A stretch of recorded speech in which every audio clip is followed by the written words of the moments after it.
이제 지난 시간에 이어서 하시겠습니다. 이제 제목이 이제 이번 제목이 523페이지 팍스 아토미칸이에요, 그죠? 원자폭탄에 의한 평화, 그죠? 원자폭탄에 의한 평화에서 어쨌든 그 원자폭탄이 만들어진 1945년 이후에 터진 다음에는 그런 거 지난번에 읽은 적이 있죠. 그죠? 1945년일에 유엔의 승인을 받은 독립국가 중에서 정복당에서 지도상에 사라진 것은 없죠. 그죠? 계속 늘어난 거죠. 그죠? 독립국가 숫자만 계속 늘어나고 있고, 국가가 정복당에서 사라진 적이 없습니다. 그러니까 지난번에 말씀드린 것처럼, 여기 유발라레가 말한 것처럼, 제국주의는 계속 영토를 확장하니까, 그죠? 사라질 거 아니에요. 그죠? 기존에 있던 나라들이 사라지고, 근데 제국주의 시대가 끝났다는 거죠. 그런데 지금 이제 최근 우크라이나는 이제 그런 위기에 온 거죠, 그죠? 푸틴이. 그래서 그 제국주의적 야망 그런 얘기를 하는 거예요, 그죠? 푸틴도 그렇고, 중국도 그렇고, 대만, 그죠? 이거 제국주의적 야망이다. 그런 얘기를 하는 거죠. 제국주의적이다. 자, 그래서 524페이지 보시겠습니다. 국제전이 사라진 것은 서유럽의 부유한 민주국가들에서만 일어난 독특한 현상이라고 믿는 사람이 많다. 사실 유럽의 평화가 찾아온 것은 세계 다른 곳에 이미 평화가 퍼진 이후였다. 그러니까 남미 국가들 간에 마지막으로 벌어졌던 심각한 국제전은 1941년 페루 에콰도르 전쟁과 1932년에서 35년 볼리비아 파라과이 전쟁이었다. 그 이전에 남미 국가들 간에 벌어진 심각한 전쟁은 1879년에서 1884년 칠레가 볼리비아와 페루를 대상으로 벌인 것이 마지막이었다. 그래서 요것도 재밌는 역사가 있어요. 여기 앞에 제가 써놓은 것처럼요. 그죠? 이 남미 국가가 사실 딱 10개거든요. 지들 맨날 코파 아메리카에서 축구하는 나라가 딱 10개예요. 얘들은 껴주지도 않아요. 왜? 그죠? 여기 기아나나 이런 데는 껴주지도 않고, 수리남 이런 거 껴주지도 않고, 남미 대륙이 붙어 있는데, 안 껴주고, 얘들은 중남미로 들어가 버리고요, 피파가. 그죠? 수리남 이런 데는, 딱 10나라만 하잖아요. 그죠? 여기 브라질, 우루과이, 파라과이, 아르헨티나, 칠레, 볼리비아, 페루, 에콰도르, 콜롬비아, 베네수엘라, 이렇게 딱 10나라만.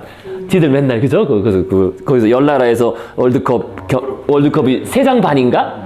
아마 3장 반인가? 그렇게, 그죠? 출전하잖아요. 그러니까 딱 10나라만. 근데, 좀 큼직한 나라들인데, 지들이 이제 앙숙 관계가 있어요, 서로. 그러니까 제일 유명한 앙숙 관계는 왜 브라질하고 아르헨티나거든요?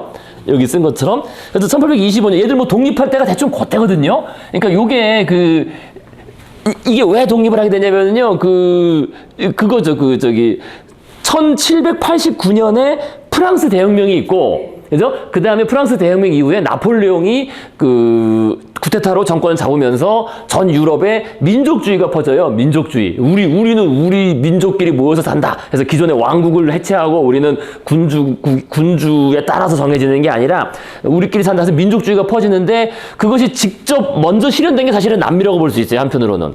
그 영향을 받아서 또 그다음에 나폴레옹 전쟁 사이에 나폴레옹이 이제 에스파냐를 완전히 뭉개버렸잖아요. 에스파냐를 쳐들어가가지고 다 학살하고 그래서 에스파냐, 스페인이 다 힘을 잃어버리는 바람에 얘들은 식민지니까 우리도 독립하겠다 해가지고 다 독립을 한 거예요. 스페인하고 포르투갈 힘이 약해진 틈을 타서 우리도 우리 민족들에서 민족주의 영향을 받아가지고 그죠? 시몬 볼리바르가 나와서 이제 민족주의를 외치면서 그죠? 볼리바르가 볼리비아 그때 된 거 아니겠어요? 시몬 볼리바르가 그래서 이게 그렇게 독립을 하게 된 건데 그때예요. 1822년, 25년, 21년, 그죠? 근데 독립하는 당시에 우루과이 이게 사실은 브라질의 한 주였어요. 한 주, 우루과이가. 근데 이 우루과이, 여러분들 딱 보시면 남미에서 우루과이하고 아르헨티나 딱 특징이 있습니다. 사람들. 우루과이하고 아르헨티나 딱 보시면 알아요. 축구를 딱 생각하시면 돼요. 축구 선수들 딱 보면 특징이 있어요. 우루과이하고 아르헨티나 애들. 다 백인이죠. 그죠? 우루과이도 다 이제 흑인 섞이고 없어요. 거의. 그죠? 그러니까 남미에서 딱딱 두 나라. 아르헨티나하고 우루과이는 이게 원주민도 아니에요. 인디오도 안 섞였어요. 거의. 아니, 물론 있긴 일부는 있죠. 일부는 있지만은, 그죠? 두 나라는 백인의 나라. 그래서 얘들이 인종차별이 심한 거예요. 우리나라 아니면 눈 찍고 이런 특히. 다른 애도 그렇지만 특히 그거 더 심한 거예요. 우루과이 애들이. 인종차별이. 그죠? 우루과이도 맨날 인종차별해서 우리나라에도 눈 찍고 동의하는 거죠. 그러니까 우루과이하고 아르헨티나는 이른바 백호주의, 그죠? 백인 우월주의가 딱 있어가지고요. 그거는 물론 그 전에 이제 브라질은 아프리카 흑인 노예들이 왔어요. 여기서 사탕수수 농장에서 일했기 때문에. 근데 아르헨티나 우루과이는 벌써 남쪽이니까 사탕수수 이런 건 아니잖아요. 그죠? 여긴 그냥 대량으로 소 방목하고 이러던 그런 지역이니까. 그러니까 요거는 그거랑 벌써 기후가 달라서. 그러니까 브라질은 벌써 흑인들이 많잖아요. 검은 사람들. 그죠? 그 사탕수수 농장, 그죠? 해안가 중심으로 그 사람들과 또 원주민과 백인과 막 섞여가지고 브라질이 제일 많이 섞인 거고요. 그래서 그 딱 브라질은 검은 사람들이 많은 거죠. 근데 우루과이 나한테는 그 검은 사람이 없는 거예요. 그래서. 그러니까 그런 면에서 이 지역이 그랬기 때문에 브라질이 이제 어쨌든 처음에는 우루과이가 브라질의 한 주였는데 우루과이가 독립을 선언하니까, 그죠? 독립을 선언하니까 이제 아르헨티나가 도와준 거예요. 아르헨티나랑 우루과이 백인은 이주한 백인. 그렇죠. 이주한 백인들이죠. 물론 이주했는데. 예. 뭐 그때 다 없어지고. 여기 원주민이 많이 살지 않았죠, 남쪽에는. 원래? 그리고 원주민 학살도 많이 했어요, 실제로. 아르헨티나 사람들이 그 농장을 개척하면서 원주민 실제 막 학살해서 수천 명, 뭐 수만 명 학살도 하고. 근데 스페인 계열. 그렇죠. 이 스페인, 아르헨티나 우리가 스페인 계열이죠. 브라질은 포르투갈어를 쓰고, 요게 그 협약에 따라서 이렇게 원래 그렇잖아요. 그래서, 근데 어쨌든, 그래서 우루과이가 형식상으로 독립할 땐 브라질이 한 주였는데, 벌써 그런 게 다르니까, 이제 피부색이나 이런 게 다르고 하니까, 우리는 우리 시대로 따라 살겠다 해가지고, 독립을 선언하니까, 브라질이 웃기고 있네. 니들 독립 못해. 그러니까 이제 아르헨티나가 옆에서 도와준 거예요. 같은 그 백인이라 그래서. 저도 대판 싸웠거든. 대판 싸웠는데, 아르헨티나가 사실상 승리하죠. 사실상. 그러니까 그게 이제 아무래도 백인 쪽 계열이고 그런 쪽에 힘을 많이 받은 거죠. 그래서 아르헨티나가 우리가 도와서 승리하는 바람에 그때부터 이 브라질과 아르헨티나가 앙숙 관계가 200년 이제 된 거죠. 지금도 그때부터. 그러니까 우루과이는 무조건 아르헨티나 편인 거예요. 지금도. 그렇게 될 수밖에 없는 거죠. 역사적으로. 그죠? 이렇게 딱 보시면 아시겠지만 우루과이는 아르헨티나 편이고. 나는 남미 지도를 저렇게 자세히 이렇게 그냥 뭐 대충 어디 있겠지 이랬는데 우루과이랑 저렇게 되는 건지. 우리 작은 아들 내일 시험이 세계사거든요. 근데 거의 딱 지금 제가 오늘 처음 본 게 시몬 볼리바르였거든요. 시몬 볼리바르. 그것 때문에 봤는데 걔 스페인 사람. 스페인 사람이죠. 국왕인가 뭐. 그 사람이 그러면은 볼리비아를 독립을 시킨. 그러니까 볼리비아뿐만 아니라 그때는 시몬 볼리비아가 이게 컸어요. 이렇게 큰 자기는 나름대로 남미 전체를 하나로 유나이티드. 아래 지도.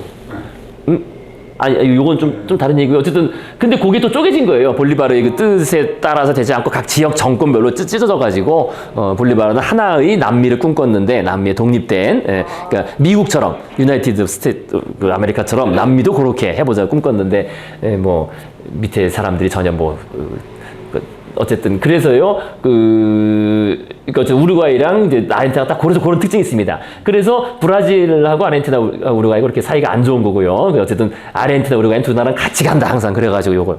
근데 어쨌든 우리나라에서 근데 지구를 뚫고 내려가면은 그죠? 지구 정반대에서 나오는 게 우루과이입니다. 이게 수직으로 쫙 뚫고 들어가면 우루과이 앞바다가 나와요. 칠레가 아니라 우리나라입니다. 우루과이. 뚫고 내려가면 바로 여기 우루과이 앞바다가 뻥 뚫려 서울에서 뚫고 들어가면은 여기 우루과이 앞바다가 나옵니다. 자, 그다음에 그래서 어쨌든 이렇게 시작됐고요. 그다음에 또 보시면요. 이게 딱 금방 알 수 있어요. 옛날 잉카 제국이 페루 중심이 있었잖아요. 그러니까 원주민들, 그러니까 여기서는 섞인 종족이 크게 보면 세 종족 아니겠어요?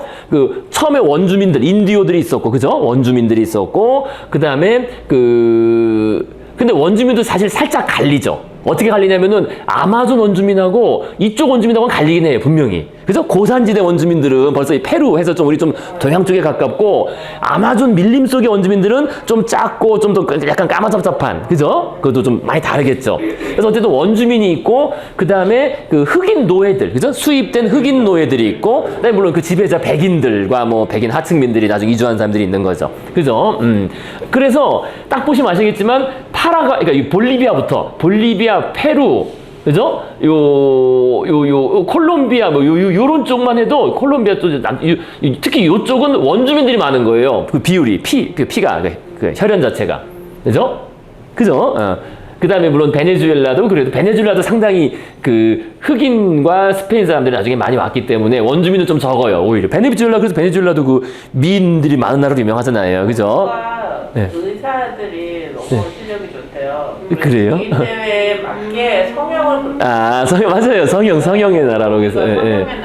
성형의 나라죠. 베네수엘라가. 성형적인 애들 선호하는 대회는 그거에 맞게 이렇게 성형해주고. 성형해주고.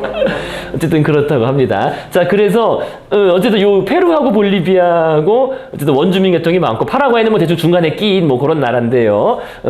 그 다음에 이제 그다음에 칠레는 뭐 물론 여러 나라가 섞였지만은 그 항구라는 특성이 주로 항구라는 특성이 아무래도 좀 개방적이고 그죠? 서구인들이 아무래도 많죠. 그래서 칠레도 상당히 백인 비율이 높습니다. 하지만 어쨌든 남미에서 제일 남미 ABC가 그죠? 아르헨티나, 브라질, 칠레 아니겠어요. 칠레가 거기에 손꼽힐 정도로 칠레는 빠른 선진화가 된 거죠. 물론 이제 박정희와 비슷한 독재 정권이 옛날에 그죠? 누굽니까? 걔가 독재적으로 미국의 원조를 많이 받아서 나름 경제는 많이 발전시켰죠. 그래서 그나마 칠레는 경제 강국인데, 근데 그 경제 강국이라는 게 다른 게 아니라 이 군사 강국이기도 한 거예요, 나름. 그래서 원래는 볼리비아가 이게 땅이 여기까지 있었어요, 해안가가. 여기 요렇게. 원래는 이게 내륙 국가가 아니에요, 원래 볼리비아가. 근데 여기 칠레, 볼리비아 플러스 페루 전쟁이라는 요 전쟁이 있었잖아요. 요거 말하는 거죠. 여기서 나왔는데, 원래 요까지 요게 해안가까지 칠레 볼리비아 땅이었는데, 여기에서 지난번에 나왔던 것처럼 그 초석, 화약의 원료가 되는 초석, 그러니까 여기 해안가에 새들이 먹고서 똥 싼 거, 새똥이 막 초석이 돼가지고 그 초석과 또 무슨 구리와 이런 철광 산지가 있어요.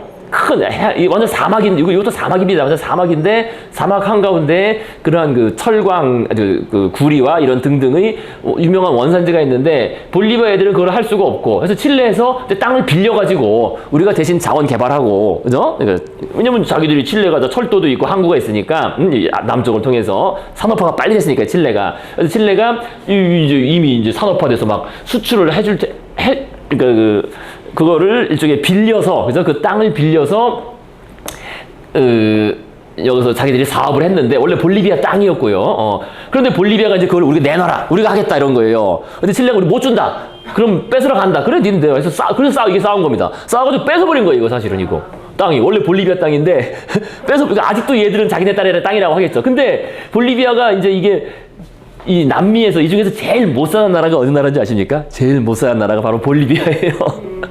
이 중에서 제일 못 사는 나라가 제일 못 사는 볼리비아인데, 그러니까 얘가 혼자는 대적이 안 되니까 페루를 끌어들인 거야. 같은 원주민 계열에서 이제 친하다는 거지. 그래서 야, 좀 도와줘 형 해가지고 페루가 도와줘가지고 같이 전쟁을 했어요. 근데 칠레한테 게임도 안 되고 다 깨져버리죠, 완전히. 응? 칠레가 그만큼 산업화가 됐고 이러니까 군사력이 세가지고 다 몰아버리고 다 점령해버렸어요.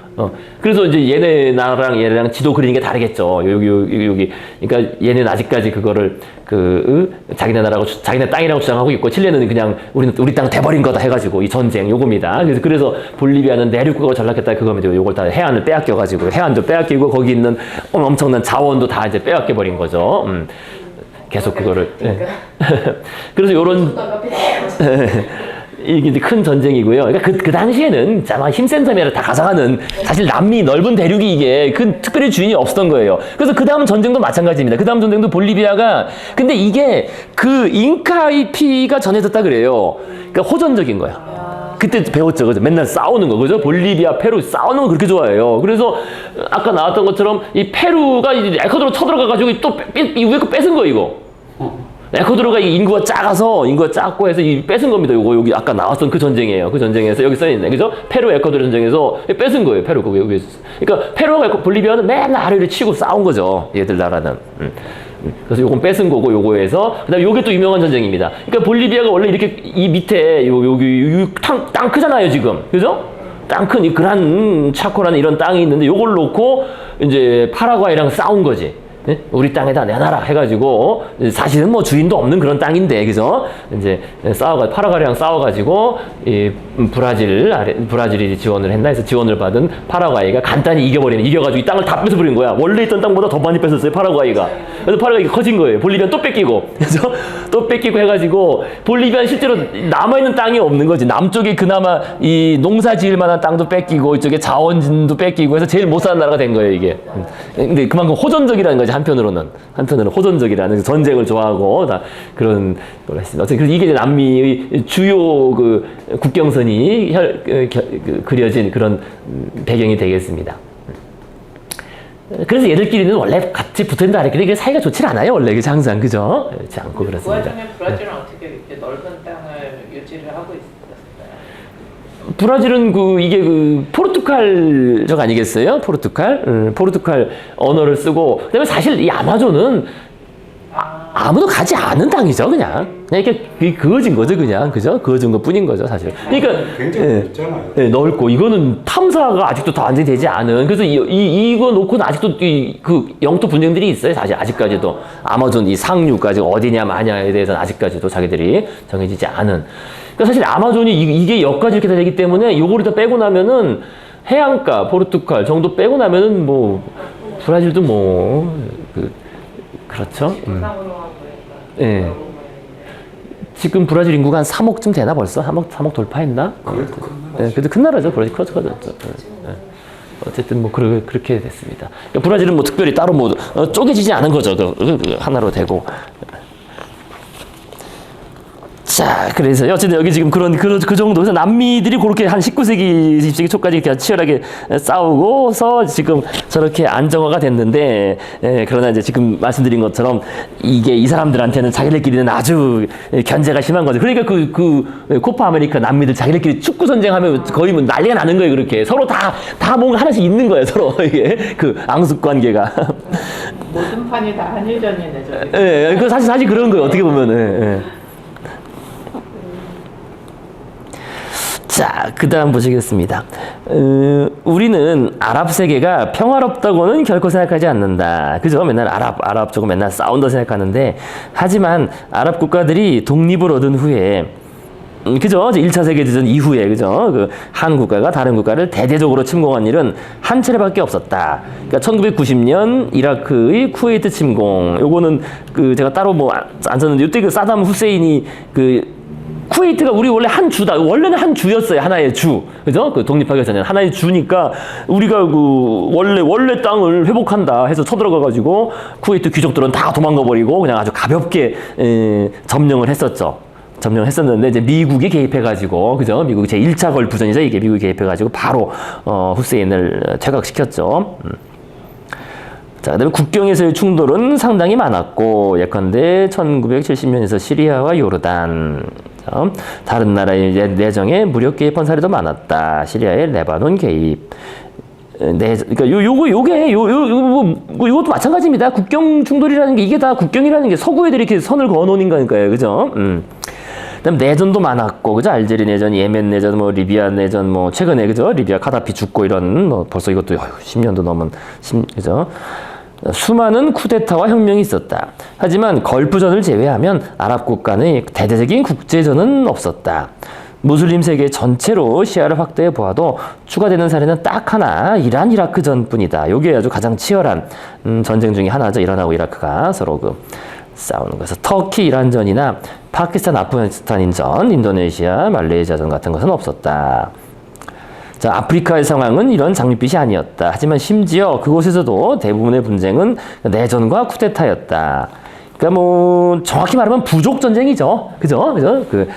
서구인들이 물러간 다음에 힘의 공백 상태에서 각 부족들이 자기들 민족이나 어떤 부족을 내세워서 다른 부족을 침입하고 뭐 그런 전쟁입니다, 주로. 근데 사실 그게 끊이지 않았긴 했죠. 아프리카는 정말 많은 내전이 있었죠. 아프리카 국가들이 1960년대와 1970년대 독립을 획득한 이래 다른 나라를 정복하려고 쳐들어간 경우는 극소수였다. 뭐 그렇습니다. 자, 그다음 상대적으로 평화로운 시기는 예전에도 있었다. 가령 1871년과 1914년 사이 유럽이 그랬다. 이게 1871년이 이게 이제 우리가 보불 전쟁이라고 배우는 거예요. 보불 전쟁. 그래서 프랑스, 정확히 말하면 보불 전쟁은 좀 한문식 번역이 된 거고, 그죠? 음차한 거고, 프랑스하고 프로이센, 그죠? 비스마르크가 나와서 프랑스를 박살낸 전쟁입니다. 그죠? 비스마르크가 프랑스 나폴레옹 3세를 한 방에 박살내버리고, 그때부터 이제 전쟁이 없었어요. 그때부터. 유럽에서 전쟁이 계속 없이 지내다가 1914년 제1차 세계대전이 이제 터졌죠. 그죠? 요때를 어쨌든 가장 황금 시대라고 꼽는 사람들도 있습니다. 그러니까 1차 세계대전, 2차 세계대전 겪었던 사람들은 야, 그때가 좋았지. 그때는 전쟁이 없었는데 맨날 그렇게 얘기했습니다. 19세기 말, 20세기 초. 자, 하지만 그런 기간의 끝은 언제나 나빴다. 그죠? 그렇게 오랜 평화, 40-50년 동안의 평화가 지난 다음에 1914년, 그죠? 1914년 제1차 세계대전 끔찍한 전쟁이 터졌으니까요. 그러나 지금은 상황이 다르다. 진정한 평화는 단지 전쟁이 없는 것만이 아니다. 그러니까 진정한 평화는 전쟁을 결코 받아들일 수 없는 것을 말한다. 이런 의미에서 세상에 진정한 평화가 있었던 적은 예전에는 없었다. 1870년에서 1914년 사이 유럽에서 전쟁은 받아들일 수 있는 필연이었고 전쟁에 대한 예상이 군대와 정치인, 시민 모두의 사고방식을 지배했다. 그죠? 이때 그래서 뭐 전쟁론이 쓰이고 이런 거 아니겠어요? 그래서 전쟁론이라는 유명한 책 있잖아요. 그죠? 그래서 전쟁은 뭐 필연적인 그런 일이었다는 겁니다. 그러니까 한마디로 말해서 그 이전에는 정글의 법칙이 지배했다는 거예요. 뭐 다른 게 없다는 거죠. 그죠? 평화주의 이런 거 없고 그냥 정글의 법칙. 그죠? 오로지 정글의 법칙. 힘의 균형. 그러니까 힘이 균형이 이 달성되었을 때는 평화가 유지되는 거지. 힘이 기울면은 무조건 전쟁이 났다는 겁니다. 그 전에는요. 그래서 이런 불길한 전조는 역사에 존재했던 다른 모든 평화 기관들에도 해당되었다. 그러니까 국제 정치에서는 인접한 두 정치체 사이에는 1년 내로 한쪽이 다른 쪽을 상대로 전쟁을 일으킬 만한 그럴듯한 시나리오가 반드시 존재한다는 것이 철칙이었다. 이런 정글의 법칙입니다. 그죠? 정글의 법칙은 19세기 말 유럽, 중세 유럽, 고대 중국, 고전시대 그리스를 지배했다. 그러니까 어쨌든 옆에 애가 약해 보이기만 하면 무조건 쳐들어간다는 거 이게 그죠? 그 제국주의적인 그런 발상인 거죠. 옆 지역을 침입해서 정복하는 것. 그래서 만일 기원전 450년 스파르타와 아테네가 평화의 상태였다면 기원전 449년에는 그들이 전쟁을 벌일 타당한 시나리오가 존재했다. 그죠? 항상 그랬다. 자, 오늘날 인류는 이런 정글의 법칙을 무너뜨렸다. 드디어 단순히 전쟁이 없는 상태가 아니라 진정한 평화가 존재하는 것이다. 대부분의 정치체들에게는 1년 내로 서로 전쟁에 돌입할 그럴듯한 시나리오는 존재하지 않는다. 무엇이 내년에 독일과 프랑스 사이에서 전쟁을 일으킬 수 있을까? 중국과 일본은, 브라질과 아르헨티나는 소소한 국경 충돌은 일부 일어날 수 있을 것이다. 하지만 올해 브라질과 아르헨티나 사이에 과거와 같은 전면전이 일어나려면 아르헨티나의 기갑수단들이 리오의 여러 관문을 몰아치고 브라질의 폭격기들이 부에노스아이레스 인근을 용단 폭격의 가루로 만드는 이런 일이 그죠? 막 벌어지려면 정말로 종말론적인 시나리오, 거의 지구 종말 그죠? 그 정도 시나리오가 있어야만 그런 전면전이 벌어지지. 그러지 않을 거라는 겁니다. 그래서 이런 전쟁이 몇몇 국가들 사이에서 발발할 위험은 있다. 예컨대 이스라엘과 시리아, 그죠? 이스라엘과 시리아는 사이가 아주 안 좋죠. 그 다음에 에티오피아와 에리트레아, 미국과 이란이 그렇다. 에리트레아, 그죠? 저 어릴 때 배우지 못했던 국가입니다. 이건 에리트레아, 그죠? 그죠? 저 어릴 때는 없던 국가니까. 그러니까 이디오피아, 이것도 이제 서구인들이 그은 거니까 이디오피아가 이렇게 있는데, 제가 어릴 때 배울 때는 요 국가 여기서 새로 독립한 국가가 제가 어릴 때라는 게 70년대 80년대 그때 배울 때인데 이 지도에 없었어요. 그러니까 남수단 이런 것도 없었고 그죠? 수단 하나였고 이게 그냥 다 에티오피아였어요. 에티오피아, 소말리아 이렇게. 근데 에티오피아가 지금 지부티가 독립을 하고 먼저 그죠? 지부티 독립을 하고 수단 남수단 갈라지고 에리트리아라고 여기 딱 이렇게 또 그 해안가가 딱 봐도 근데 이게 부족이 다르겠죠 서로 그죠? 부족이 다를 테니까 독립을 했습니다. 그래서 1993년 독립했는데 이게 유명해요. 근데 이거 하나 딱 이거밖에 없어 유명한 게. 북한보다 더 심한 자기 스스로 황제라고 칭하고 있어요. 여기 대통령은 스스로 명칭은 대통령이지만 그래서 나는 황제다 그런 말을 막 하고 다녀요. 예, 지금도. 그래서 이거는 지금 여행 금지 우리나라에서 여행 금지 지역 제한 지역입니다.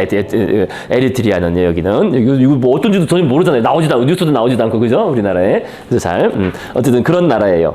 대단한 나라입니다. 근데 어쨌든 에티오피아랑은 사이가 안 좋겠죠. 그죠? 이렇게 갈라졌으니까. 그래서 에티오피아가 자기네가 이제 해안으로 바다로 나가야 되니까 여기 이제 돈을 지불하고서 통행료를 지불하고서 나가는데 그것 때문에 싸움이 계속 있습니다. 항상.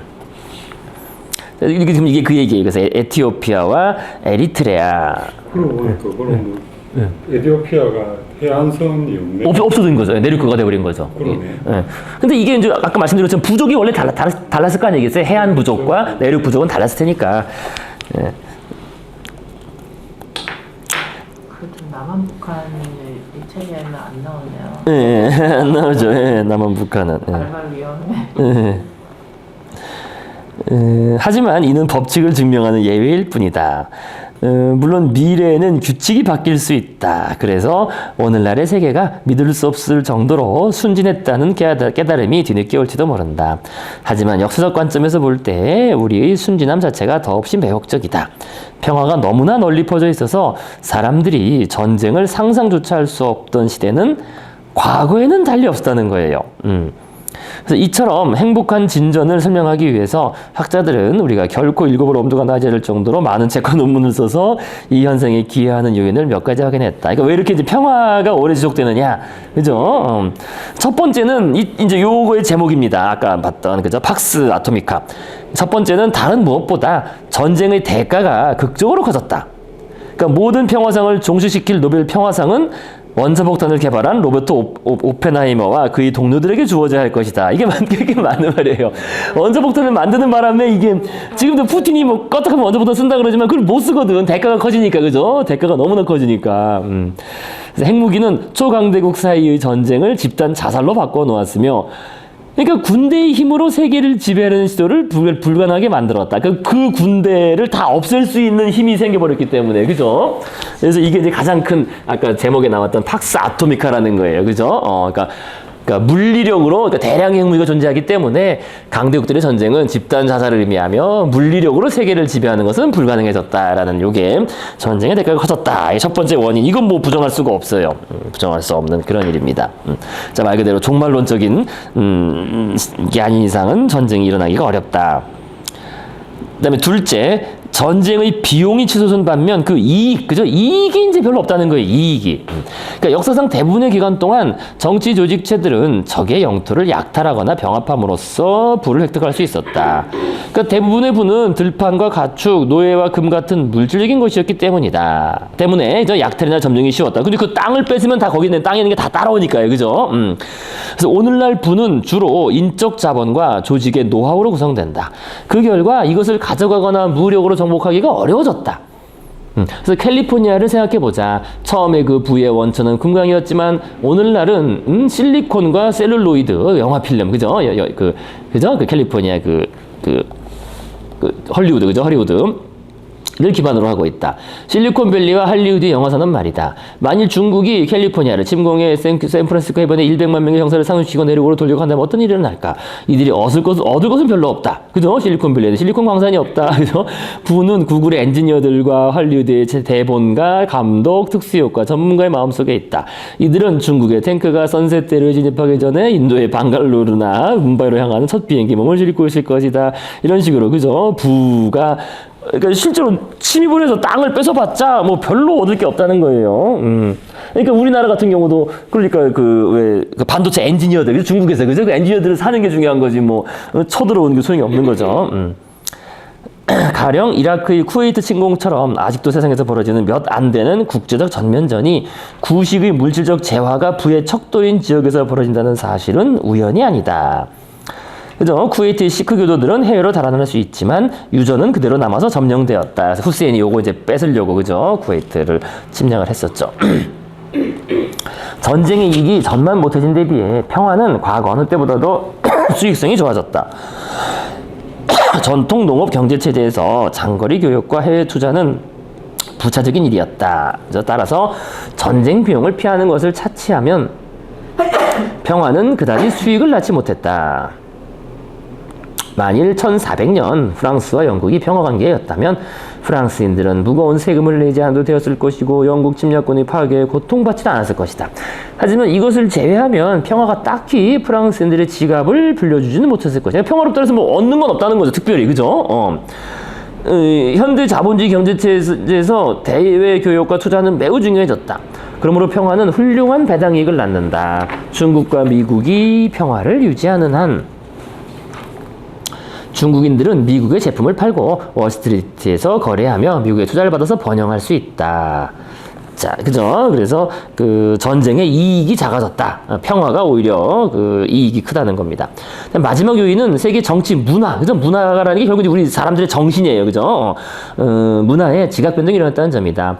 역사상 많은 엘리트들, 예컨대 훈족의 족장, 바이킹 귀족, 아즈텍 사제 등은 전쟁을 긍정적인 선으로 보았다.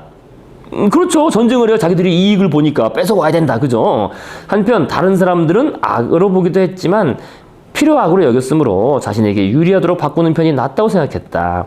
그러니까 전쟁은 불가피하니까 이제 우리가 차라리 뺏기기보단 뺏어야 된다 이런 얘기입니다. 쉽게 말해서 그죠? 우리가 뺏기기 전에 먼저 뺏자. 어차피 가만두면 우리가 뺏기니까. 그래서 우리 시대는 평화를 사랑하는 엘리트가 세계를 지배하는 역사상 최초의 시대다. 그래서 정치인, 사업가, 지식인, 예술가 등은 진심으로 전쟁을 막을 수 있는 악이라고 본다. 과거에도 초기 기독교도와 같은 평화주의자가 있긴 했지만 이들도 드물게 권력을 잡은 경우 너의 왼밤을 내밀어라는 주문을 잊어버리는 경향이 있었다. 먼저 옛날 얘기고요, 그죠? 그래서 어쨌든 예전에는 사실 그래요. 예전에는 전쟁, 뭐 약탈 이렇게 너무나 당연한 강자의 권리라고 생각했어요, 그죠? 힘이 있으면 무조건 힘을 사용하지 않는 게 이상한 거죠, 그죠? 힘이 있는데 왜 힘을 사용하지 않냐? 힘이 있으면 쳐들어가고, 그죠? 지배하고. 근데 이제는 그게 아니라는 겁니다. 힘이 있어도, 그죠? 평화를 사랑하는. 자, 그래서 이렇게 세 요인 사이에는 양의 되먹임거리가 존재한다. 그래서 핵무기에 의한 대량 학살 위협은 평화주의를 육성한다. 평화주의가 퍼지면 전쟁이 물러가고 무역이 번창한다. 무역은 평화의 수익과 전쟁의 비용을 모두 늘린다. 그래서 세월이 흐르면서 이 되먹임거리는 전쟁의 또 다른 장애물을 만들어내는데 궁극적으로는 이것이 모든 장애 중 가장 중요한 것으로 판명될지도 모른다. 가장 중요한 장애입니다. 요게 뭐냐면은 이렇게 되다 보니까 점점 치밀해지는 국제적 연결망은 네트워크죠. 네트워크는 국가들의 독립성을 서서히 약화시켜 어느 한 나라가 일방적으로 전쟁을 일으킬 가능성을 줄인다. 그러니까 대부분의 국가들이 더 이상 전면전을 벌이지 않는 이유는 단지 그들이 이제 독립적이지 못하기 때문이다. 비록 이스라엘, 이탈리아, 멕시코, 타이 국민들이 독립성이라는 환상을 품고 있을지라도 사실 그들의 정부는 독립적인 경제, 외교 정책을 수행할 수 없으며 혼자 힘으로는 전면전을 벌이고 수행할 능력이 없는 것도 확실하다. 아니 그렇다는 거예요. 그죠? 오늘날. 따라서 529페이지 올라가세요. 제3장 제국의 비전에서 설명했듯 우리는 지구 제국의 형성을 목격하고 있는 중이다. 이전의 제국들과 마찬가지로 이번 제국 역시 그 국경 내에서 평화를 강제한다. 그리고 그 국경은 지구 전체를 아우르고 있기 때문에 그죠? 세계 제국은 세계 평화를 효과적으로 강제한다. 그죠? 이런 결론이 나오겠죠. 그래서 여기 이제 정리하신 것처럼 그죠? 세 가지 그죠? 전쟁의 대가가 커졌다. 핵무기 때문에. 그다음에 전쟁의 비용 그죠? 이익은 뭐 얻는 게 없는 반면에 평화의 수익성이 좋아졌다. 그다음에 정치 문화 사람들의 그 생각 자체가 그 평화를 사랑한 엘리트가 지배하게 됐다. 세 가지가 되먹임돼서 국제적 연결망. 그죠? 그러니까 국가들은 더 이상 독립적이지 않다라는 이제 이런 얘기가 됐습니다. 그러니까 우크라이나는 좀 특이한 경우죠. 그나마 그 소련이 러시아가 자기가 전쟁을 일으켰는데요. 근데 그것도 결국 드러났잖아요. 더 이상 전쟁을 수행할 수가 없잖아요. 러시아 혼자서는. 그러니까 자꾸 중국의 힘을 빌리는 거고. 또 당연히 우크라이나는 뭐 서방이 도와주지 않으면은 뭐 버틸 수는 없는 거고. 네, 저것도 언제까지 갈지 모르겠습니다. 우크라이나도 참 저것도 계속되고 있는데요. 핵무기만 없었으면 진짜 지금 저건 세계대전이 됐을 것 같아요. 그렇죠. 핵무기 없는 상태에서는 세계대전이 될 수가 있죠. 원래 그 땅이 좀 그렇죠. 우크라이나가. 그렇긴 해요. 핵무기가 있으니까 딱 그게 또 어떻게 보면 제한적으로 그래서 딱 제한된 거죠. 그 지역으로. 자, 그렇다면 현대는 제1차 세계대전의 참호와 히로시마의 버섯구름과 히틀러와 스탈린이라는 잔악한 광인들로 대표되는 무분별한 대량 학살, 전쟁 압제의 시대인가? 아니면 남미에서 파인 적 없는 참호, 그죠? 모스크바, 뉴욕에서 피어오르지 않은 버섯구름, 마하트마 간디와 마틴 루터 킹의 평화로운 얼굴로 대표되는 평화의 시대인가? 여기에 대한 답은 시기 선택의 문제다. 과거에 대한 우리의 시각이 최근 몇 년간의 사건에 의해 얼마나 크게 왜곡된지를 깨닫는 것은 정신이 번쩍 드는 일이다. 그래서 만일 이 장이 1945년이나 1962년에 쓰였다면 지금보다 훨씬 더 분위기가 어두웠을 것이다. 그때는 막 미국 소련 냉전이래서요, 그죠?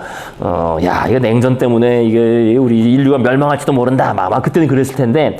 근데 이 책은 2014년에 쓰였기에 현대사에 비해 상대적으로 밝은, 그죠? 낙관적인, 그죠? 평화가 이제 고착 된 듯한 그런 접근법을 취하고 있는 것이다. 낙관주의자와 비관주의자 모두를 만족시키기 위해서는 다음과 같이 결론 내릴 수도 있겠다. 우리는 천국과 지옥으로 나뉘는 갈림길에 서 있다. 한쪽으로 난 문과 다른 쪽으로 열린 입구 사이에서 초조하게 오락가락하고 있다. 역사는 우리의 종말에 대해 아직 결정 내리지 않았으며 일련의 우연들은 우리를 어느 쪽으로 굴러가게 만들 수 있다. 그래서 뭐 어떻게 될지는 모르겠지만 어쨌든 뭐 낙관적인 뭐 그건 맞긴 맞아요. 더 이상 국가가 독립적이지 않다는 거는 맞기 때문에 전쟁을 일으키는 거는 일종의 자해, 스스로 자해 행위가 되는 거죠. 사실 저기 중국이 많이 저렇죠. 전쟁 못 일으켜요, 저거. 저게 자해 행위가 될 수 있죠. 자해 행위가 될 수밖에 없지. 사실 될 수밖에 없죠. 그 내부로부터 붕괴하겠죠. 그렇게 되면 외부로부터 이제 그 외부와의 연결망이 끊어지게 되면은요. 쉽지 않다고요, 사실 저게. 말은 그렇지만은. 그 치러야 될 비용이 만만치 않은 거예요. 우리는 그 대만 침공하면 이렇게 된다, 저렇게 된다 말만 하지만은 그 말일 뿐인 거고, 실제로는 그 뒤에 얼마나 많은 게 얽혀 있어요, 사실은. 안 그래요? 쉬운 게 아니죠, 그게. 결정이, 전쟁을 한다는 게. 우리나라도 마찬가지고, 지금 남과 북도 마찬가지고. 이게 계속 치고는 받겠지만, 그죠? 잽을 계속 치고는 받겠지만, 이게 전면전이 쉬운 일이 아니다라는 그런 얘기겠습니다. 역사는 언제나 그죠? 또라이가 푸틴처럼 또라이가 한 짓이니까 그게 이제 일어날 수가 있어요. 내부 불만이나 뭐 이런 거 등등 통해서. 그러니까 오히려 중국이 내 쪽으로 경제적으로 어려워지면 오히려 그게 위험할 수가 있는 거죠. 오히려. 예. 잘 나갈 때 오히려 문제가 없죠. 잘 나갈 때 뭐 굳이 자기들이 그죠? 겁만 주고 이렇게 해도 되는데 예? 오히려 그쪽에서 내 쪽에서 문제가 생기면은 또 또라이가 또. 그런 면에서 보면 진짜 지금이 위험한 것 같아요. 그 민주주의가 당연한 게 다행이에요. 그러니까 민주주의에서는 만약에 전쟁을 하게 되면 정치적으로 책임을 져야 되잖아요. 그렇죠. 예. 근데 이제 국제 이런 사람들은 그거에 대해 걱정이 없으니까 마음대로 할 수 있는. 그렇죠. 그러니까 푸틴이 좀 그런 거죠. 그죠? 푸틴은 자기가 그냥 하는 거니까 그런 거. 그러니까 중국이 그러면서 좀 위험한 면이 있는 거죠. 독재 국가니까. 그런데 대만은 이게 참 그것만 얽혀 있는 게 아니라서 바로 일본이 얽혀 들어가서 그게 문제예요. 일본이 얽혀 들어가면은 이거는 너무 큰 문제가 되는 거죠. 우리나라 둘째치고. 그런 거 되게 잘하는 그러니까 대만을 치면은 일본을 공격을 하지 않을 수가 없어요. 그죠? 그건 우리 시나리오에 나온 것처럼 그죠? 그러니까 중국이 대만을 공격하려면은 일본을 공격을 해야 돼 먼저. 그럼 대만하고 일본은 거의 붙어 있기 때문에. 원래 쭉 이렇게 쭉 그 열도가 일본 열도 연결된 거니까. 일본하고 대만 관계는 굉장히 밀접한 관계죠. 그죠? 원래 이제 일본 그 해군 총독이 대만 그 해군 참모총장이 대만 총독이었고 일본 육군 참모총장이 조선 총독이었죠. 원래는 그렇게 그죠? 해군 쪽 보내고 우린 육군 쪽 보내고 그래서. 대만에 대해서는 일본 사람들이 그렇게 독특하게 우리랑 또 달라. 그게 해군이라서 그런 말도 있어요. 해군은 외국 가서 본 게 많기 때문에 서구적으로 다스리고 그래서 뭐든지 다 대만 이런 거 다 저거 할 때 넓게 만들고 육군은 본 게 없어가지고 그냥 방어를 생각해서 길 좁게 만들어 놓고 못 쳐들어오게 무조건 이렇게 그런 식 그 설명도 있어요 예전에. 그런 사람들이 일본에 대한 그 감정이 나쁘지 않은 거가 아니라 굉장히 좋대요. 좋아요. 오히려 한국보다 더 좋은. 지금은 이제 많이 우리나라가 좋아졌지만 우리나라는 많이 무시하고 대만 사람들 의외로 그런 게 있었어요. 근데 그렇다고 하더라고요. 근데 어쨌든 그런 면에서 그게 열도라는 게 쭉 돼 있으니까 대만이 무너지면 일본으로 오는 거거든요. 그러니까 일본 사람들 당연히 위협을 느끼고 게다가 중국이 대만을 점령하려면은 일본에서 개입하는 거를 막아야 되니까 이 오키나와나 등등에 있는 걸 먼저 폭격을 하지 않을 수가 없다는 거예요. 그럼 뭐 이거는 뭐 사실상 대만하고 전쟁하는 게 아니라 일본하고 전쟁하는 거거든요. 그러면 얘기가 달라지죠. 그죠? 예, 일본하고 전쟁한다는 얘기가 달라지거든요. 그러니까 지금 일본에도 지금 뭐 군비 확장한다 나오는 거 아니겠어요 지금 그죠? GDP의 2%를 올리겠다. 지금 그래서 그거 하나가 참 문제긴 해요. 그거 지금 다 유럽도 그렇고요. 다 그 의회나 법률 등에서 우크라이나 전쟁을 기점으로 해서 그죠? 보통 GDP 1% 내외 정도로 다 유지가 됐는데 국방비가 우리나라는 GDP가 5% 되나요 거의? 그래서 5% 될 거요 거의? 5%까지는 살짝 안 될 거예요. 어쨌든 꽤 높. 저쪽에 두세 배 되죠. 두 배, 세 배. 이게 근데 3% 정도 될 거예요. 우리가. 그래서 근데 지금 그쪽에서 다 2%까지 올리겠다. 2%까지 그 정도까지. 그러니까 당장 수요는 생긴 거예요. 그러니까 그 2%가 뭐 전쟁하겠다는 게 아니라, 그러니까 기존 폭탄들을 버리고 새로 만들어야 되겠네. 일단 그것만 해도, 그죠? 2차 대전 때부터, 그죠? 예, 쓰던 남아있던 재고 폭탄을, 이게 이제 폐기하고 새로 만드는 것만 해도 사실 엄청난 거죠, 그 양이. 그래서, 근데 어쨌든 유럽이 지금 그게 붐이 불었어요. 다 2%. 그건 어쨌든 군사력을 2배로 늘린다는 거잖아요. 어쨌든 간에. 그죠? 지금 일본도 그래서 2%를 달하는 공약이 나왔잖아요. 그죠? GDP 2%까지 올리겠다, 우리 국방비를. 우리나라도 지금 나 얼마 전에 TV 잠깐 지나가서 우리나라도 올리기도 나왔죠. 그죠? 예. 그리고 뭐 무슨 그게 군수기업 막 이런 홍보 되게 좋게 막 그렇게 나오는 광고를 하더라고요. 그게 한 5, 6년 전부터 보면 미국이 우리한테 미사일 사거리도 풀어주고, 예, 예. 그냥 고체 연료도 사용할 수 있게 해주고 예, 이게 굉장히 급격하게 이렇게 해줬거든요. 그 전체적인 어떤 시각에서 보면 일본이 지금 방위비 올리는 것하고 우리나라 쪽에서 신무기들 그죠? 신무기 전망. 계속 만들어내서 이렇게 드러내는 거 이런 거하고 결국 어떻게 보면 미국이 갖고 있는 대중국 전선 그죠? 그거 연결되어 있는 거죠. 예. 그렇게. 일본만 있는 게 아니고 우리도 예, 우리도 그렇죠. 또 우리나라는 당장 이게 또 국제적인 그 엄청난 그 붐 아니에요. 산업적인 붐, 돈벌 기회긴 하지. 근데 그 결말은 또 안 좋을 수 있는 게 근데 무기는 만들었으면 써야 되거든. 그게 또 쓴다는 건 전쟁인데 이제 그게 또 이제 참 문제인 거죠. 그게. 미국이 왜 무기를 안 만들었겠어요? 쓸 데가 없으니까. 그죠? 쓸데없어요. 미국이 비행기도 뭐 그게 F-22 만들어 놓고서 이거 더 이상 못 만들겠다 이게. 한개 만드는 비용이 워낙 크고 뭐 쓸 데가 없는데. 탱크도 걔들 없잖아. 예. 70년대 이때 만들어 놓고 그 뒤로는 이거 대량만 하고 있거든. 쓸 데가 없으니까. 근데 이번에 당장 그래도 여기 왜 아까 유럽에서 그 평화로운 시기에 푸틴은 언제 가지?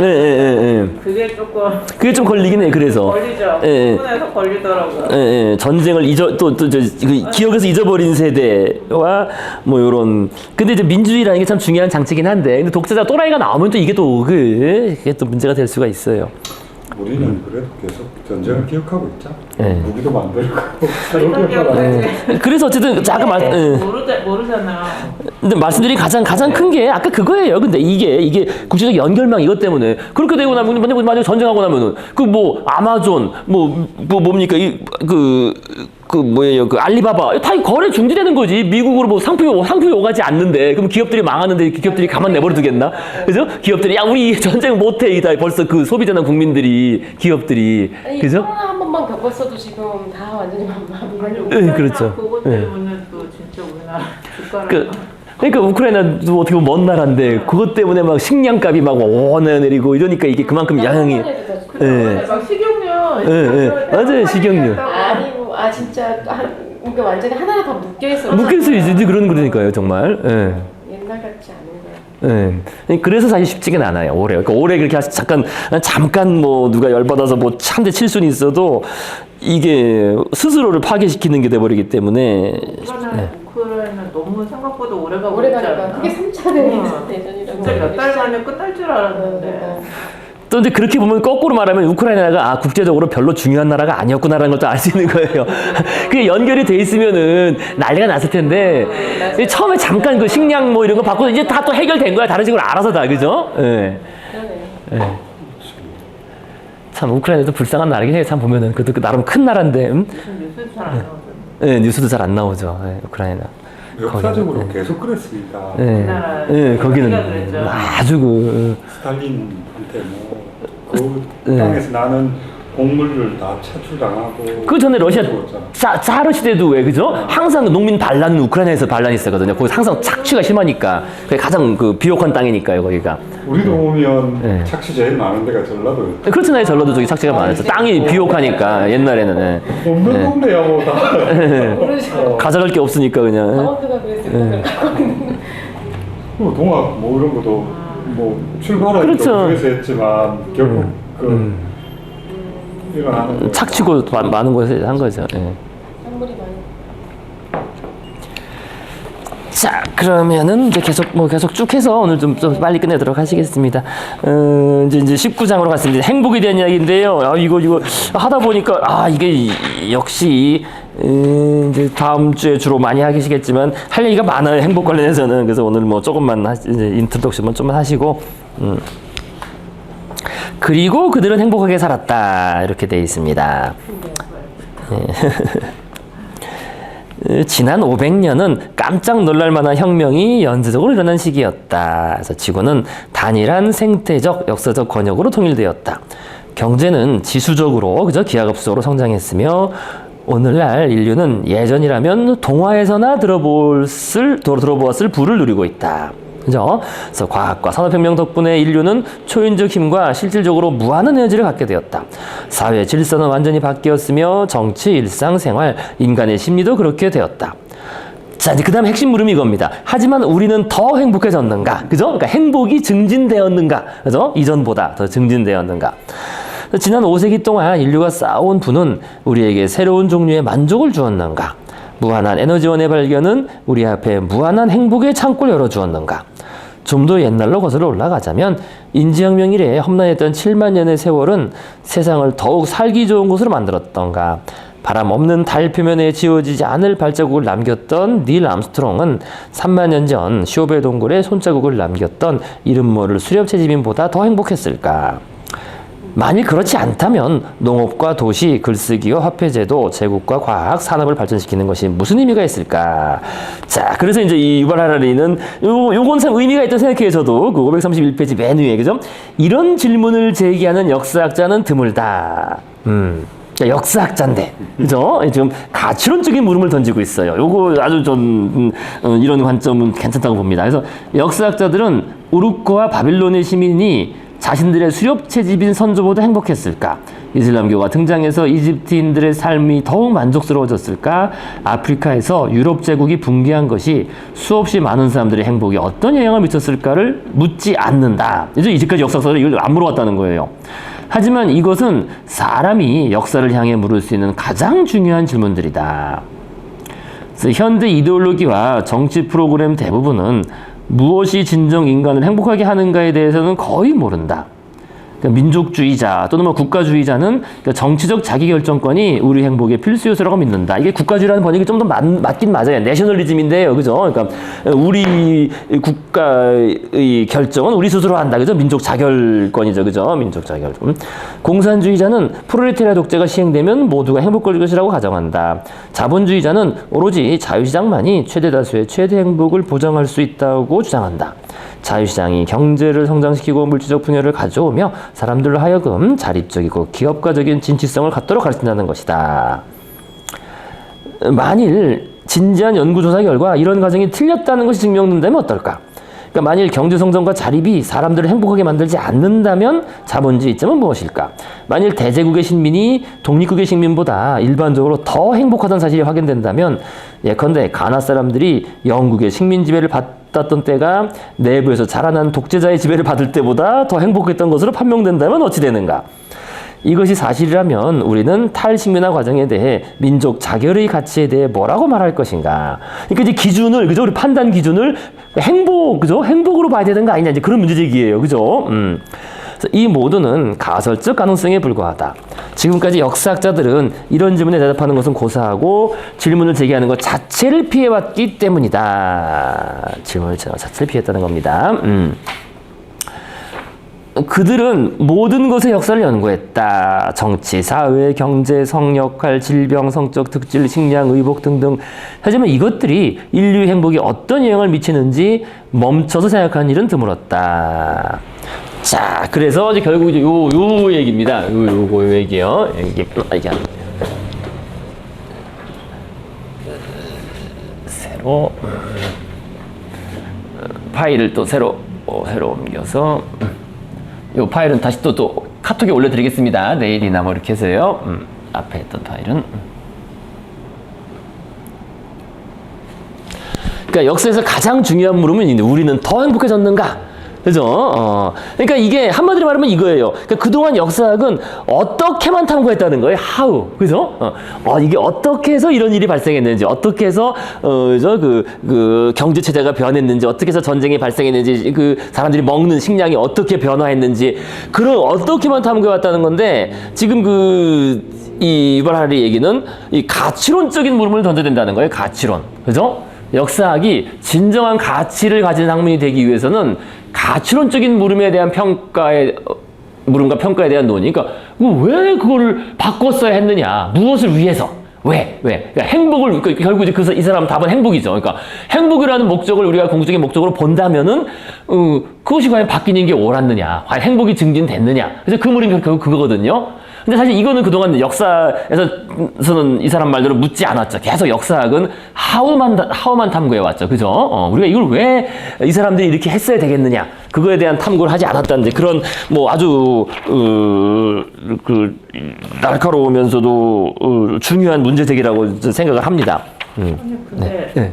하원은 어쨌든 객관적인 거잖아요. 네, 그렇죠. 예. 학자들이 뭔가 연구할 수 있는 객관적인 건데 예, 예. 행복이라는 거는 주관적인 거잖아요. 뭔가 완전 보편 타당한 거를 연구하기에는 조금 그래서 이제 그 얘기가 나와요. 행복이라는 걸 우리가 어떻게 연구할 수 있어야 되느냐, 연구할 수 있겠느냐. 그러니까 과연 주관적인 거냐 아니냐 등등에 대한 얘기가 나오고, 물론 답은 없이 끝나죠. 특별히 답은 없이 끝나지만은요.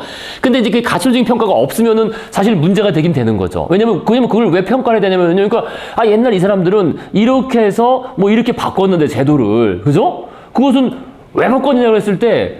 무엇을 위해서 바꿨을 거 아니에요? 무엇을 위해서, 그죠? 위해서 바꿨는데 그것이 우리가 평가를 해야 돼요. 평가를 해서 그것은 그 목적을 달성하지 못했다거나 아니면 행복을 증진시키지 못했다는 거를 평가를 할 수 있어야만 사실 그것을 교훈으로 삼는다든지, 그죠? 아니면 뭘 할 수 있는 거지. 그냥 어떻게만 얘기해가지고는 뭐 교훈도 안 되고 뭐, 그죠? 우리가 뭐 아무것도 안 된다는 거예요.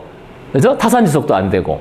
그러니까 사실 그런 가치 판단을 해야 되는 게 한편으로는 인문학이기도 하죠, 사실은. 근데 인문학이라는 게 어떤 가치 평가가 들어야 된다는 거니까, 그죠? 근데 이제 그동안 역사학자들은 그 가치 평가에 대한 얘기는 안 하고 어려우니까 안 한 거죠, 사실. 어려우니까 안 한 건데. 그래서 문제 제기 자체는 참 나름 단순히 과학적인 차원을 넘어서 우리 삶에 대한 문제 제기로 이어지기 때문에 문제 제기는 아주 중요하다고 봅니다. 근데 이제 그다음 아까 말씀하신 것처럼 근데 그걸 어떻게 이제 할 것이냐, 행복을, 그죠? 이제 그건 이제 남는 과제가 되겠죠. 근데 어쨌든 이 사람 말이 맞아. 이제까지 그런 질문을 제기한 사람들이 없다는 거예요. 역사학자에서 특히들. 그죠? 역사학자들은 그냥 프랑스 혁명이 왜 일어났느냐라만 나왔지. 그 왜라는 게 이제 어떻게 설명하는 거죠. 어떻게 해서 뭐가 원인이 돼서 일어났느냐만 얘기했지. 그것이 목적을 달성했느냐, 그죠? 그래서 우리 삶은 좋아졌느냐. 이걸 우리가 평가해 볼 수 있어야 되겠다는 거겠습니다. 그러니까 그럼 그 가치 판단 중에 그래서 그 기준을 행복이라는 지금 이 사람은 근데 이제 그 가치 판단 기준을 우리가 또 다르게 잡을 수도 있는 거니까요, 그죠? 꼭 행복이라고 안 할 수도 있는 거니까요. 뭐 예를 들면 이런 건 가능하고 했지 않나? 그러니까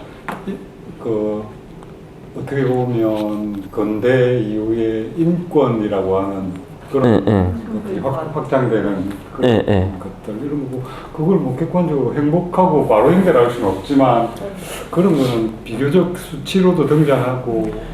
근데 연결시킬 수 있죠. 행복하고 바로. 인권 하는데 인권을 그렇게 확대하는 조치들을 시행하고 정치 개혁이 있었는데 우리는 과연 행복해졌느냐 물을 수 있는 거예요. 그 질문이 그러니까 행복이라는 게 예를 들면 보십시오. 인권이라고 하는 게 확장이 되면 그 확장이 되기 이전 시대에는 어떤 계층은 그 확장되기 이전에 그 이익 때문에 더 행복했을 거고. 그렇죠. 그 행복이라는 게 뭐 우리는 저때 사람보다 더 행복했는가, 이 질문 자체가 굉장히 어려운 게, 우리는이라는 게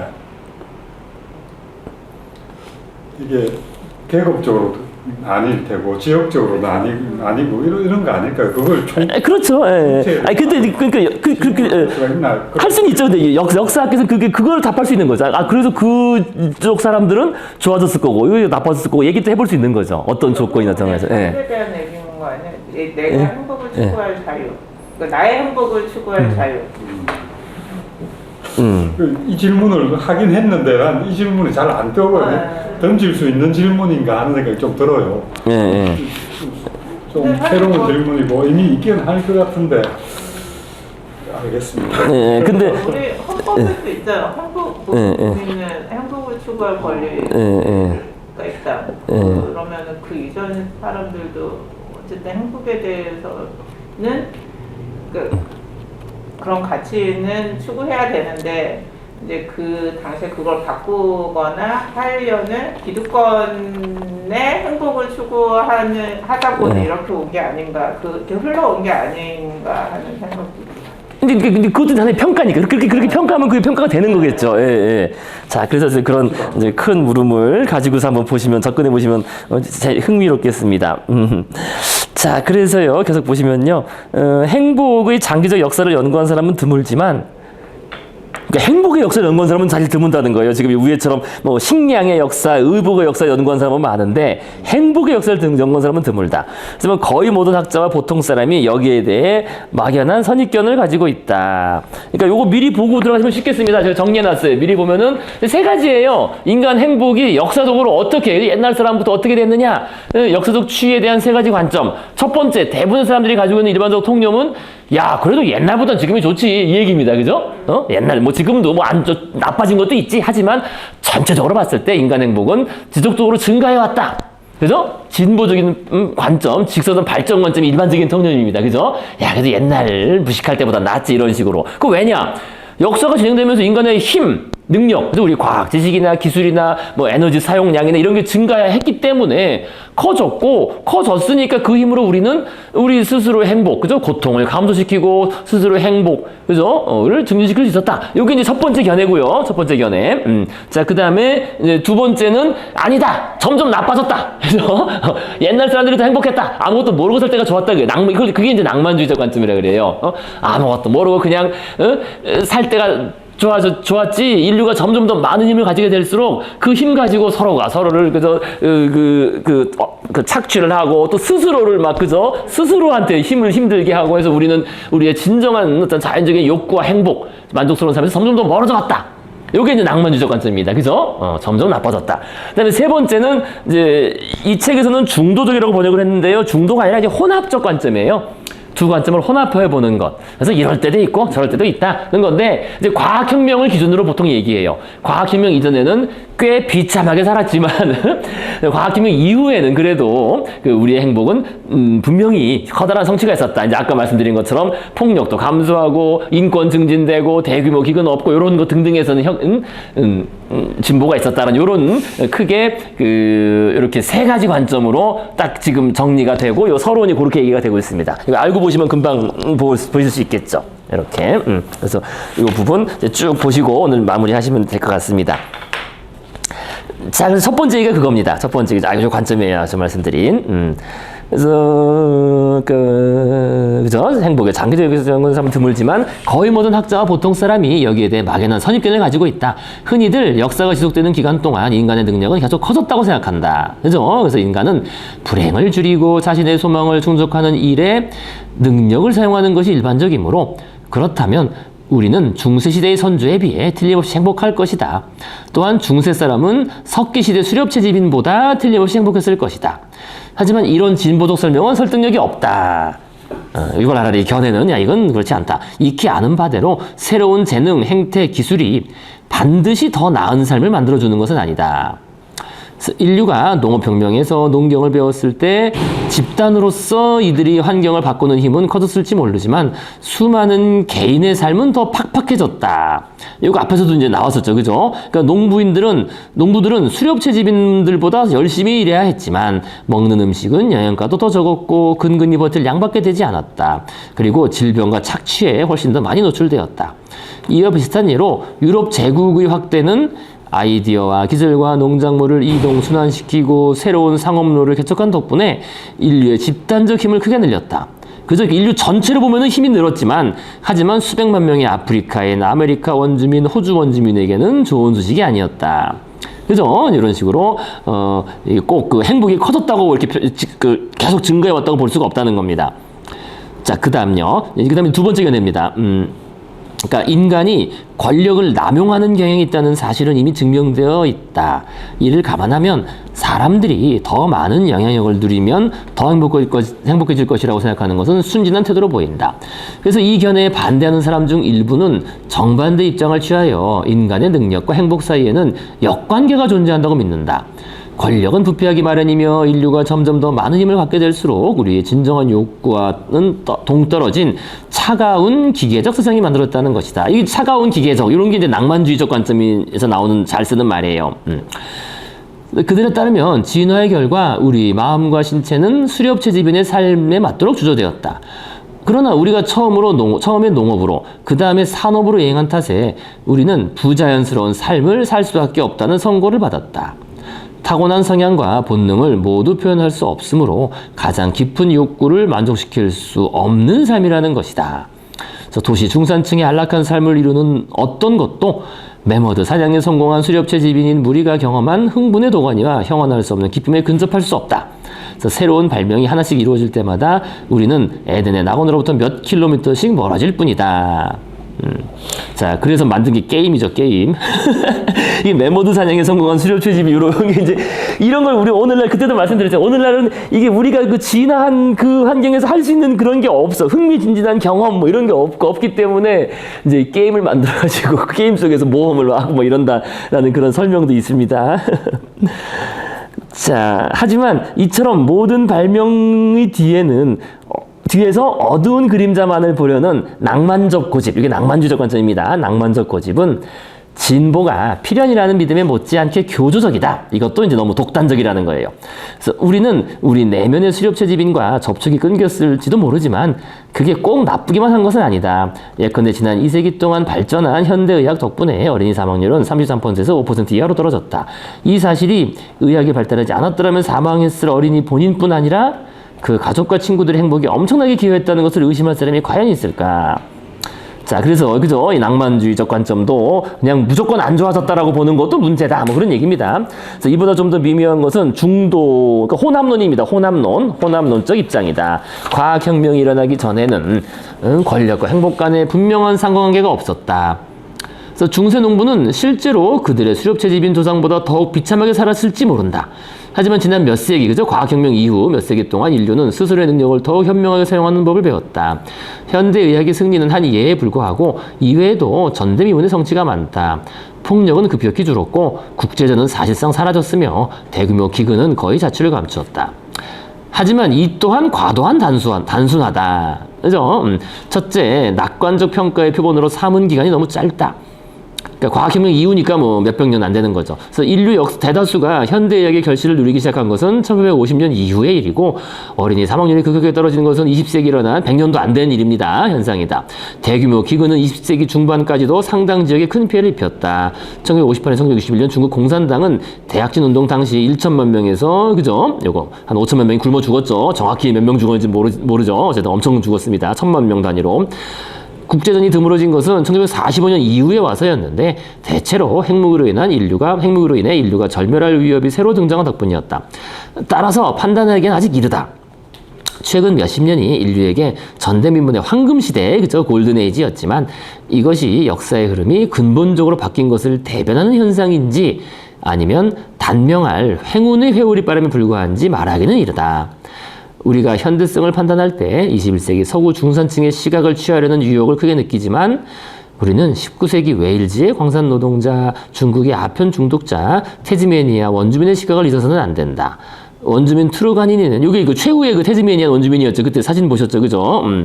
호모 심슨, 그죠? 미국 TV 애니메이션 시리즈 심슨 가족에 나온 호모 심슨보다 그 중요성이 덜하지 않다.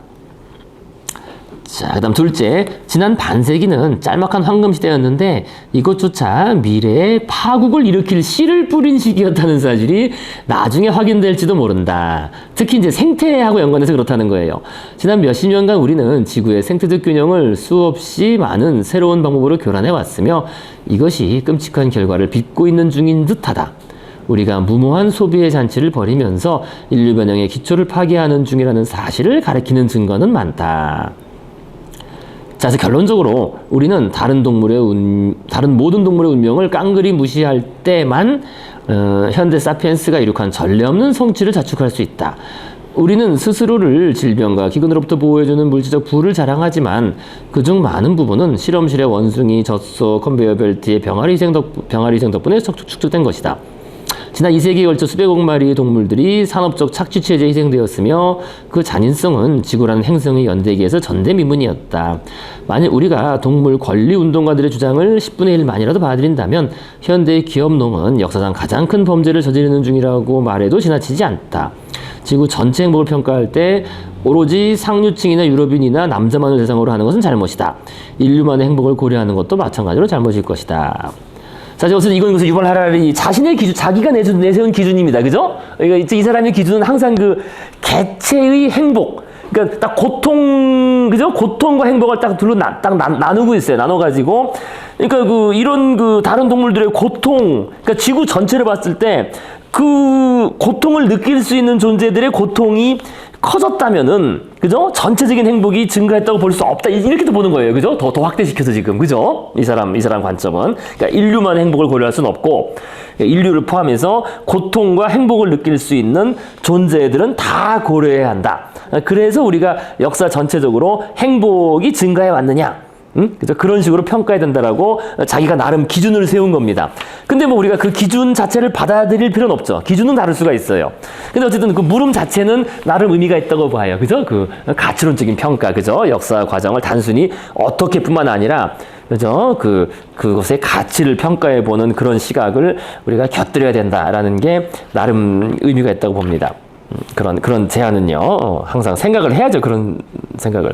근데 요건 이제 어쨌든 유발 하라리가 역사학자니까 이런 얘기를 또 했을 거예요. 왜냐면 역사학계에서 항상 역사학계는 그런 게 있었어요. 이게 역사학이 이게 과학이냐, 이거에 대한 항상 컴플렉스가 있어요. 역사학은 자연과학 같은 과학이 아니라는 거, 일종의 스토리 같은 거. 스토리니까 이거는 그거야 니들이 보이는 거, 남아있는 것만 가지고 구성한 스토리지 실제로 그랬는지 안 그랬는지 진짜 원인이 아닌지 밝힌 게 뭐 하나라도 있느냐, 역사학이라는 게. 그래서 역사학자들은 항상 과학적 객관성에 뭔가 컴플렉스가 있어가지고 계속 과학적 연구, 그거의 과학성, 그래도 우리는 과학이다, 요거를 뭔가 주장하고 싶어서 그런 거를 많이 방향성이 하우에 대한 탐구, 어떻게에 대한 탐구로 많이 가고 있다는 거예요. 역사학 자체가 계속 그래왔어요, 사실 20세기 내내. 그런데 이제 유발 하라리는 그거는 오히려 앞에서 말한 것처럼 알기가 쉽지 않고, 그것보다는 우리는 오히려 의 가치는 역사학이 되려면은 이러한 가치론적인 질문을 같이 던져야 되지 않겠느냐라는 그런 문제제기라는 면에서는 나름 의미가 있다고 생각을 합니다, 저는요. 자, 그래서 오늘 일단 여기까지 하도록 하시겠고요. 좀 나왔으니까 다음에 이제 본격적인 얘기가 나오겠네요. 행복에 대한 얘기. 그죠? 행복 관련 이야기하면서 정답이 있는 얘기까지는 아니겠지만 다양한 관점에서 행복, 그 다음에 이제 삶의 목적에 대한 이야기가 진행되겠습니다. 자, 오늘 수업 여기까지 하시겠습니다. 수고하셨습니다. 예.